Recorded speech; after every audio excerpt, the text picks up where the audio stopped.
Glory to God. கர்த்தர் தம்முடைய ஜனத்தின் மேல் பிரியம் வைக்கிறார். நாம எப்படியெல்லாம் நடந்துக்கிட்டா கர்த்தர் நம்ம மேல பிரியமா இருப்பாரு? நம்பர் 1, நாம் உண்மையும் உத்தமமும் நீதியுமாய் நடந்தால் தேவன் நம்ம மேல பிரியமா இருப்பாரு. நம்பர் 2, நம் சரீரத்தை பரிசுத்தமான ஜீவபலியா ஒப்பு கொடுப்பது தேவனுக்கு பிரியம்.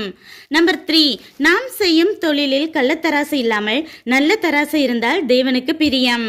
நம்பர் 4, சிச்சுவேஷன் எப்படி இருந்தாலும் தேவனை விசுவசிப்பது அவருக்கு பிரியம். நம்பர் 5, நாம் தேவனுக்கும் பிள்ளைகள் பெற்றோருக்கும் கீழ்ப்படிந்தால் தேவனுக்கு பிரியம். நம்பர் 6, தேவனுக்கு பயந்து அவர் கிருபைக்காக காத்திருந்தால் தேவனுக்கு பிரியம். நம்பர் 7, நாம் செம்மையானவர்களாய் ஜெபம் செய்தால் தேவனுக்கு கொள்ளை பிரியம்.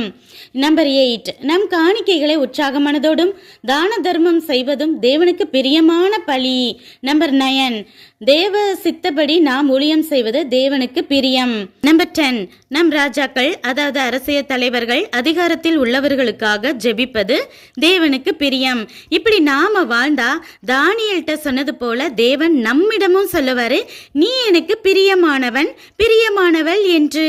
நன்றி.